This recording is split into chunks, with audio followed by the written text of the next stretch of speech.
هذه الشيلة تهنئة خاص من الدكتور توفيق حسين الجبري،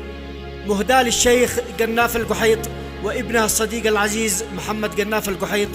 وكما هي مهداة للعرسان الغاليين طارق قناف وأحمد قناف وعبد العزيز قناف وعمر قناف وكل الأهل والأصدقاء في المملكة العربية السعودية. أداء الشاعر أبو ناصر المصري.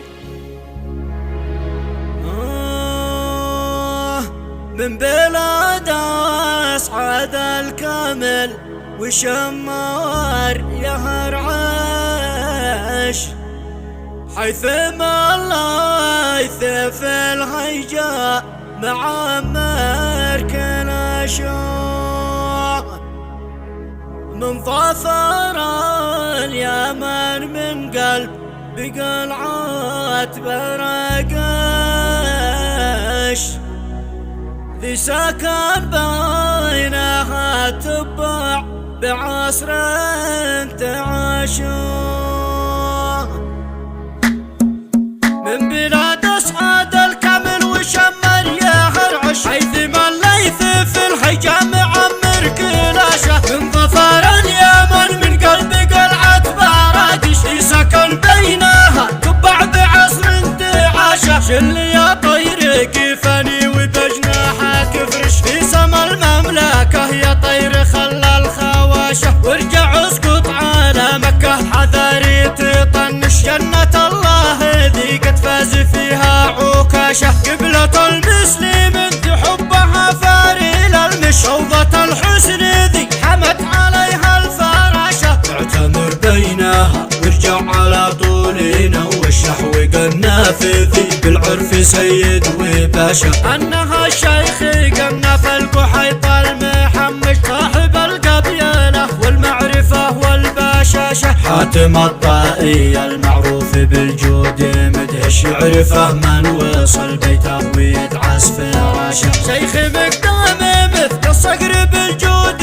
مريش، كل ما مد ريش الجود صعب كماشه، وارجع اسال على الخليل محمد وفتش، تلاقاه اسد عملاق رابط لجاشه، الصديق العزيز دي بالصداقه معشعش، مثل ما الحيدي صعب الحيدي يصبح خشاشه، شخص مثل العسل صفي مصفى من الغش، بلسم الجرح ما يحتاج مرهم وشاشه، والصله تهنيه من قبل غمض وفتش، قال اسكاتها لنا على كل شاشه، في عرس أربعة حسان بالحسن تدهش، استقنا في ذي هشو الغياهب هيشه، مثل اخوهم محمد وحش لا حب موحش، انك ابو عامر الجبري وخزنة معاشه، وهدهم عطر بارسي على صدرهم رش، شم عطره وخامته تثير انتعاشه، نجل طارق واخوه احمد وعبده تفرفش، هم واخوهم عمر سر الفرح وانتعاشه، انهم بالعرس يزمل ويسولف ويدردش، والتقط ليلهم صوره بلمعة فلاشه، والصلاه والسلام من قلبي بالذكر عاطش، تبلغ المصطفى ما الغيث يهمل طشاشه، من بلاد اسعد الكامل وشمر يهر عش، حيثما الليث في الهيجاء معمر كلاشه، من ظفر اليمن من قلب قلعة براقش، ذي سكن بينها تبع بعصر تعاشه، شل يا طير كيفني وبجناحك فرش، في سما المملكة يا طير خلى الخواشه، وارجع اسقط على مكة حذري تطنش، جنة الله ذي قد فاز فيها عكاشه، قبلة المسلم ذي حبها فاري للمش، روضة الحسن ذي حمت عليها الفراشه، اعتمر بينها وارجع على طولنا، والشحو قناف ذي بالعرف سيد وباشا، انها الشيخ قناف القحيط المحمش، صاحب القبيله والمعرفه والبشاشه، حاتم الطائي المعروف بالجود مدهش، يعرفه من وصل بيته ويدعس فراشه، شيخ مقدام مثل الصقر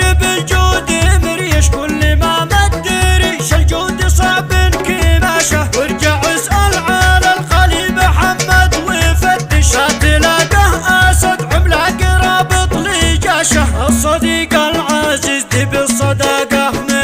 موحش، مثل ما الحيدي صعب الحيدي يصبح خشاشة، شخص مثل العسل صفي مصفى من الغش، بسم الجرح ما يحتاج مرهم وشاشة، والصلة تهنية من قبل غمض وفتش، ونقال اسكاتها نينا على كل شاشة، عرس أربعة حسان بالحسن تدهش، اصدق النافذي هشر غياهب هياشة، مثل أخوهم محمد وحش لحب موحش، عنك أبو عامر الجبري وخزنة معاشه، وهدهم عطر بارسي على صدرهم رش، شم عطره وخامته تثير انتعاشه، نجل طارق واخو أحمد وعبده تفرفش، هم واخوهم عمر سر الفرح وانتعاشه، انهم بالعرس نزمل وسولف ودردش، والتقط لهم صوره بلمعة فلاشه، والصلاة والسلام من قلبي بالذكر عاطش، بلوغ المصطفى ما الغيث يهمل طشاشه.